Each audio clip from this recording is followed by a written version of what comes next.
안녕하세요. 김수영 아카데미입니다. 오늘은 딥스키가 불러온 파장에 대해서 말씀을 드리겠습니다. 오늘은 그 AI 산업에 대해서 말씀을 드릴 거고, 현재 어제죠? 샘 올트먼이 삼성의 이재용 회장 그리고 SK의 최태원 회장을 만났죠. 그래서 왜 어떻게 이렇게 돌아가고 있는지 이런 전체적인 AI 산업에 대해서 한번 말씀을 드릴게요. 딥시크가 1월 달에 나오게 되면서 파장을 일으키고 있습니다. AI 산업을, 흔히 말하는 오픈 AI를 필두로, 구글의 제미나이, 그리고 그 메타의 라마, 이런 흔히 말하는 AI 서비스를 하는 회사들이 엄청난 자금과 인력을 투자해서 서비스를 하고 있는데, 이 딥시크는 그의 10분의 1도 안 되는, 어, H800 그리고 또 서비스 그리고 또 비용으로 이 만들어냈다라는 게 세상에 충격을 준 것 같아요. 전 세계적으로. 딥시크는 2023년 5월 달에 만들어진 인공지능 스타트업 회사고요. 85년생 량엄평이라는 사람이 만든 겁니다. 그리고 여기서 제가 이 85년생 량엄평을 보게 되면서 이 몇 가지 떠오르는 것들이 있어서 한번 정리를 해본 게 있어요. 85년생 오픈 AI의 CEO 샘 올트먼도 85년생입니다. 재밌죠? 마크 주커버그가 84년생이니까 이 또래에 있는 분들이 이런 현재의 글로벌 빅테크를 이끌고 있다라고 보시면 될 것 같고, 그 전 세대를 보게 되면 누가 있냐면 스티브 잡스가 55년생이고요. 빌 게이츠도 현재 70세 55년생입니다. 동갑이죠. 그리고 또 여기 보면 그로부터 15년 뒤에 앨런 머스크는 71년생이고요. 레리 페이지는 구글 창업자인데 73년생입니다. 그러니까 스티브 잡스, 빌 게이츠가 1세대 빅테크 CEO였다면 2세대는 앨런 머스크, 레리 페이지라고 볼 수가 있죠. 구글 시대죠. 그 다음에는 현재 오픈 AI를 필두로 한 AI 산업의 빅테크들의 시장을 이끌고 가고 있다. 현재 모든 주식이 내는 것들은 AI 산업이 이끌고 가고 있죠. 엔비디아의 주가가 올라가고 있는 것도 결국은 이런 빅테크, AI 빅테크 기업이 성장을 하면서 그렇게 엔비디아의 주가도 올라가고 있는데, 이런 전자 산업에서 보면 15년마다 혁신적인 제품이나 서비스가 나오고 있다라고 볼 수가 있어요. 그래서 저는 이 부분이 굉장히 의미가 있는 것 같고, 저는 딥시크가 나오게 된 게 결국은, 우리나라에서 굉장히 큰 이득이다라고 볼 수가 있습니다. 왜 그러냐면, 미국 주도로 프리미엄급 서비스를 이어가고 있다가 이 저가형 가성비가 좋은 딥시크라는 서비스가 나오게 되면서 시장이 약간은 요동치고 있습니다. 이 부분을 어떻게 생각하시면 되냐면, 우리가 최근에 제가 USB를 하나 샀는데, USB 예전에는 128메가 이런 거 10만 원 했습니다. 그런데 지금 64기가가 뭐 5천 원, 6천 원밖에 하지 않는 거죠. 그럼 그만큼 전자산업이라는 거는 시간이 가면 갈수록 가격이 굉장히 빨리빨리 떨어지는 모습을 보이는데요. 이게 규모의 경제로 많이 이런 모습이 보이는데, 제가 생각했을 때는 오픈 AI가 처음에 나왔을 때는 이 시장을 잡을 수 있는 거는 이런 빅테크 기업밖에 없었다는 거죠.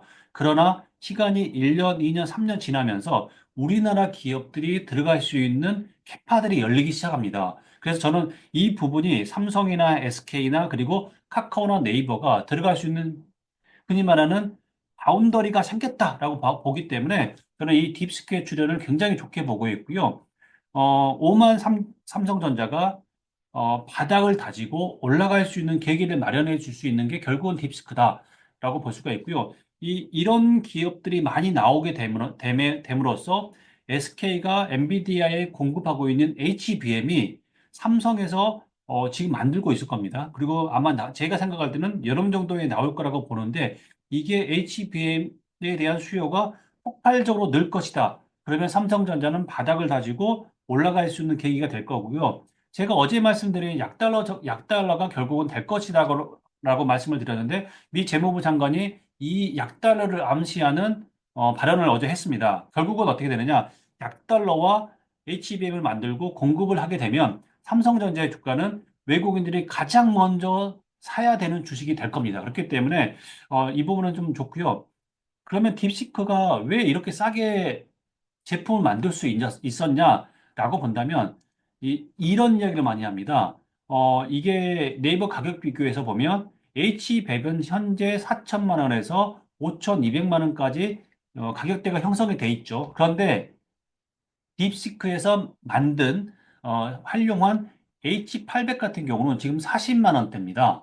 이게 무슨 의미냐면 이 가격이 100분의 1밖에 안 되는 H800으로 데이터 센터를 만들고 이거를 학습을 시키고 지금 현재 딥시크라는 어, AI 서비스를 만든 거죠. 그렇기 때문에 여기서 오는 충격이 사람들은 굉장히 크다는 겁니다. 이 H100 같은 이런 그 고사양의 GPU로 뭔가를 만들어야지 이 LLM 그 모델로 그 러닝을 할 수 있을 거라 봤는데 그게 아니라는 거죠. 저가형으로 이 잘만 알고리즘을 만든다면 이렇게 교육을 시킬 수 있다는 그게 결국 나왔다는 거죠.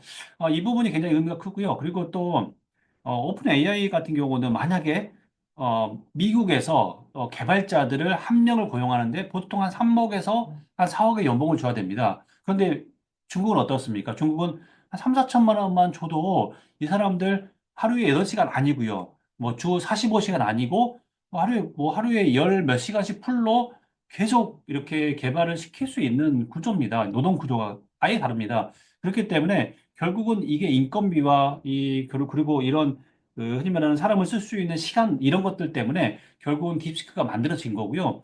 그리고 딥시크의 이 량엄평이라는 CEO가 이 딥시크를 하기 전에 가지고 있었던 그런 뭐 투자 회사를 가지고 있는 게 하이플라이어입니다.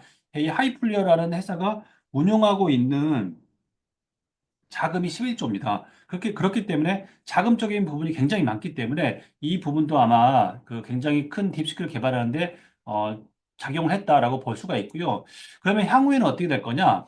이 딥시크의 개발자가 53명의 이제 이 사람들의 학력이나 아니면은 그런 그 논문 내용 이런 것들을 보게 되면 비슷합니다. 이게 결국은 제가 볼 때는 이게 우리나라도 못할 수 있는 게 아닙니다. 우리나라 할 수 있는데 우리나라는 그렇게 자금을 투자를 할 수 있는 여력에 있는 회사가 안 만들어진 거죠. 그리고 또 만약에 딥시크라는 게 우리나라에서 나왔다. 저는 이걸 굉장히 우려했거든요. 왜냐하면 이게 아마 미국 지금 트럼프 행정부에서 굉장히 타격이 그니면은 타겟이 될 수밖에 없는 거기 때문에 그 부분이 중국이어서 저는 좀 괜찮았다라고 보고 있고요. 그리고 사람들이 생각하는데 지금 보시면 이 딥시크라는 그걸 보게 되면 이렇게 봅니다. 이게 딥시크가 만들어지고 2022년 11월에는 오픈 AI가 오픈이 됐고 메타의 라마 그리고 구글의 제미나이 이런 AI 서비스라는 회사들이 동시에 나와서 경쟁을 한다. 이렇게 보는데 절대 이렇게 각계 전투하는 것처럼 보시면 안 됩니다. 이게 어떻게 봐야 되냐면 제가 볼 때는 2025년은 AI 대전의 시작이라고 봅니다. 미국, 일본, 한국 같은 연합체가 만들어지고요. 그리고 여기에 미국은 오픈 AI, 구글 메타가 이런 서비스를 제공하고요. 그에 관련된 반도체나 그리고 미국의 오픈 AI와 그리고 카카오 그리고 구글과 네이버 이런 식으로 연합체가 만들어집니다. 그리고 일본도 마찬가지죠. 근데 유럽은 아직 제가 잘 모르겠어요. 얘네들이 여기에 동조를 할지 지금 현재 트럼프 행정부에서 볼 때 유럽은 어느 정도 제외가 되지 않나라고 생각이 들고요. 우리나라 입장에서 볼 때는 이 AI 산업에서는 굉장한 기회를 가지고 있다라고 보고요. 반대편에 있는 건 중국입니다. 중국은 딥시크를 필두로 해서 같이 연합체가 아마 만들어질 텐데 이 연합체에서 누가 이기느냐에 따라서 제가 볼 때는 이 AI 산업은 양분될 것이다.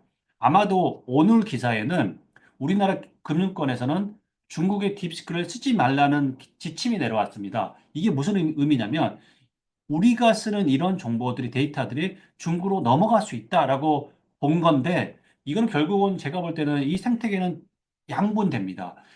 중국과 미국, 일본, 한국을 필두로 한 이런 생태계가 양분되기 때문에 이렇게 보셔야 됩니다. 그래서 이 생태계는 이제 만들어졌고요. 우리가 스마트폰이 2007년 스마트폰이 애플이 스마트폰을 만들게 되면서 생태계가 만들어졌던 것처럼 이제 생태계가 만들어졌고 이 산업은 도입기, 성장기, 성숙기를 거치게 됩니다. 이게 한 10년에서 15년을 거치게 되고 그 다음에 나올 양자 컴퓨터 시장이 대두가 되면서 아마 제가 볼 때는 AI 산업은 인공지능 서비스 산업은 쇠퇴하게 될 거다라고 보고 있고요. 이렇게 보시는 게 맞고요. 결국은 이렇게 됐기 때문에 어떻게 됐습니까? 어제 이재용 회장, 올트먼 그리고 손정 회장이 만나서 이런 삼자 회동을 통해 가지고 향후에 어떻게 방향을 갈 것이다라는 이거 이야기를 한 것 같습니다. 전체적인 흐름은 이렇기 때문에 우리나라 삼성전자에 대한 부정적인 부분도 아마 많이 해도 될 것이다.